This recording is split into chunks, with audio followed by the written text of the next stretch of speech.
How are you? कैसे हैं आप लोग? Welcome to Shailen sir chemistry classes. आज मैं आपको अपने इस नए वीडियो में एक नया टॉपिक पढ़ाऊंगा and the topic name is purification of the organic compound. Purification of organic compound means जब कोई ऑर्गेनिक कंपाउंड जिसमें कुछ इम्प्योरिटीज़ होती है, उस इम्प्योरिटीज़ को निकाल करके हम उस कंपाउंड को, ऑर्गेनिक कंपाउंड को प्यूरिफाई करते हैं। तो then purification of organic compounds चाहे वो नेचुरली मिले हो और चाहे उसको हम लैब में सिंथेसाइज किए हों, उसमें सम इम्प्योरिटीज़ आर फाउंड और उस इम्प्योरिटीज़ को हम निम्नलिखित फॉलोइंग मेथड से क्या करते हैं, रिमूव करते हैं। And the methods are number 1 filtration, second 1 crystallization or recrystallization, third 1 fractional crystallization, fourth 1 sublimation, fifth 1 simple distillation, sixth 1 fractional distillation, seventh 1 distillation under reduced pressure, eighth 1 steam distillation, ninth 1 differential extraction and 10th 1 chromatography. इन सारे method में बहुत सारे method के बारे में आप जानते हैं, लेकिन today we will discuss one by one. तो let us see first one which is known as the filtration. तो then we will start with the filtration. Filtration क्या होता है? सबसे पहले अगर हमको इम्प्योरिटीज़ वहाँ से निकालनी है किसी भी ऑर्गेनिक सब्सटेंस से, तो फिल्ट्रेशन का मतलब होता है उस सॉलिड को हमने क्या किया, वाटर में या किसी सॉल्वेंट में डिजॉल्व कर दिया और डिजॉल्व करने के बाद हमने उसको फिल्टर कर दिया। फिल्टर का मतलब हो गया कि ऐसे सब्सटेंस जिनकी साइज़ बड़ी थी वो फिल्टर पेपर पे ऊपर रह जाएंगे और जिनकी साइज़ जो सॉल्युबल इम्प्योरिटीज है, दोनों में से अगर जो सॉल्युबल है वह वाटर के साथ नीचे फिल्ट्रेट में आ गई और जो इनसॉल्युबल है वह उस फिल्टर पेपर पे रुक गई, तो this is known as the filtration. Now we will discuss about the crystallisation या रिक्रिस्टलाइजेशन। क्रिस्टलाइजेशन क्या होता है?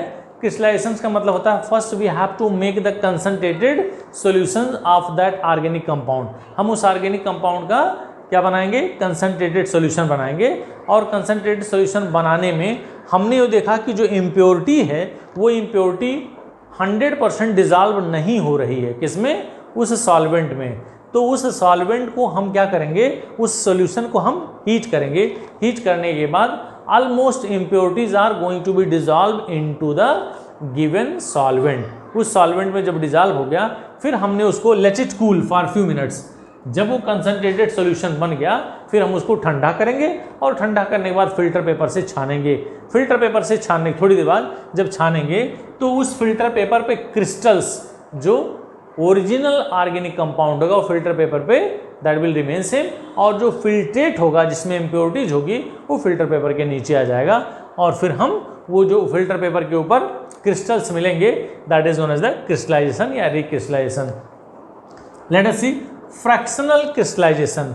अगर हम इसी क्रिस्टलाइजेशन को बार बार again and again we are just repeating the process, तो then it is said to be the fractional crystallization. अब आगे चलते हैं बेटा, सब्लिमेशन। क्या सब्लिमेशन होता है? हमको पता है, हम डेफिनेशन जानते हैं।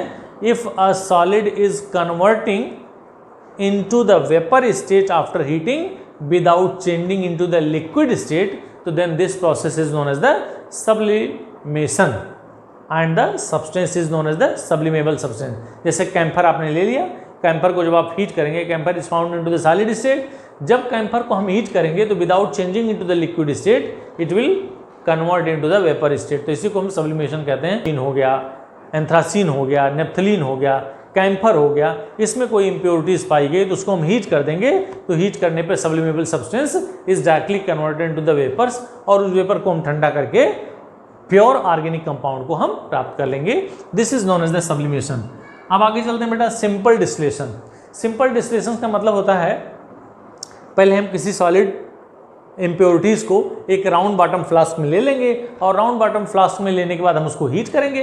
हीट करने के बाद मुझे पता है कि उसमें जो कंपोनेंट होगा जिसका बॉइलिंग पॉइंट कम होगा वो पहले वेपोराइज होगा, और जब वो पहले वेपोराइज हो गया तो उसके वेपर्स पहले बनने लगे।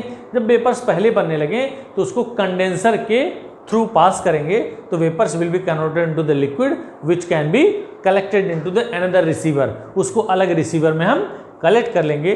तो इस तरह से जिसका बॉइलिंग पॉइंट पहले आया वो पहले वेपोराइज हो गया, फिर वो कंडेंस होकर के लिक्विड में कन्वर्ट हो गया।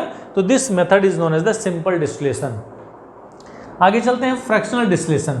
फ्रैक्शनल डिस्टिलेशन कहता है if the boiling point, if the difference of boiling point of the liquid is not too much, अगर दो कंपोनेंट के बॉइलिंग पॉइंट का डिफरेंस बहुत ज़्यादा ना हो, it is less than 10 kelvin, तब हम जो प्रोसेस यूज करते हैं उसको कहते हैं फ्रैक्शनल डिस्टिलेशन। इसमें क्या होता है, हम एक फ्रैक्शनेटिंग कॉलम यूज करते हैं बिफोर द कंडेंसर, यानी कि जो हमारे पास कंपोनेंट है उस कंपोनेंट का पहले जो बॉइलिंग पॉइंट, जिसका बॉइलिंग पॉइंट कम होगा, अगर वो वेपर्स में कन्वर्ट हो गया तो वेपर में कन्वर्ट होने के बाद वो फ्रैक्शनेटिंग कॉलम में जाएगा and then after it will go into the condenser.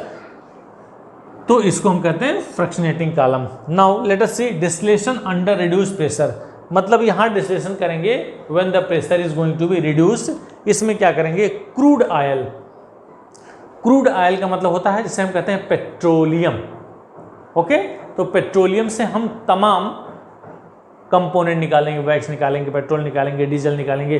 Crude oil से जो कंपोनेंट उसके अंदर जिनकी बॉइलिंग पॉइंट बहुत ज़्यादा होते हैं, जो which are having the high boiling point, the components which are having the high boiling point, they can be separated by the under distillation under the reduced pressure. फिर से जान लेंगे, क्रूड ऑयल या जिसे हम पेट्रोलियम के नाम से जानते हैं, दैट इज, या गैसोलीन भी कहते हैं उसको, that components can be taken out with the help of this distillation under reduced pressure.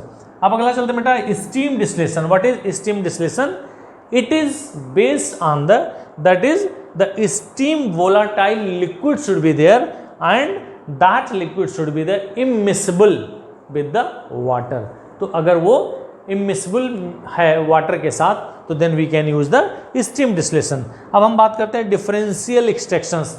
This differential extraction is based on the solubility. हमने कोई सब्सटेंस लिया और वो लिक्विड फॉर्म में है। लिक्विड फॉर्म में मान लीजिए कोई इम्प्योरिटीज़ है, इम्प्योरिटीज़ में जो ऑर्गेनिक कंपाउंड है, that we know organic compounds are soluble into the organic solvent, और ये ऑर्गेनिक कंपाउंड वाटर में डिजॉल्व नहीं होते हैं, और उसमें जो इम्प्योरिटीज़ है वह इम्प्योरिटीज़ क्या होती है, वाटर में डिजॉल्व हो गई। तो हमने क्या किया, एक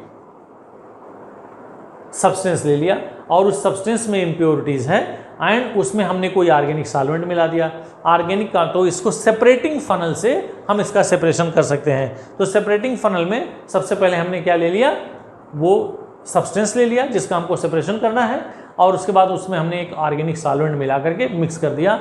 ऑर्गेनिक सॉल्वेंट मिलाने पे जो ऑर्गेनिक कंपाउंड है वो उस ऑर्गेनिक सॉल्वेंट में मिक्स हो जाएगा, और नीचे जो वाटर बचा हुआ है उस वाटर में इम्प्योरिटीज डिजॉल्व हो गई।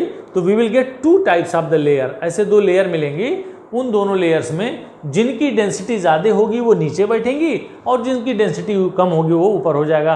तो इस तरह से हम उसको नीचे स्टॉपर से खोल करके, जहाँ तक वो हायर डेंसिटी वाला लिक्विड है, जब हम उसको खोल के नीचे कर लेंगे तो इससे नियरली मीन्स 100% तो नहीं होता है, क्योंकि जो दोनों लेयर होते हैं उसमें थोड़ा बहुत दूसरे का अमाउंट आ जाता है।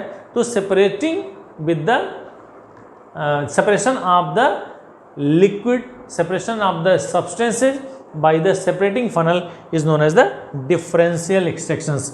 लास्ट वन बचता बेटा chromatography. What is chromatography? Chromatography का मतलब, the term chromatography was derived by the Croma.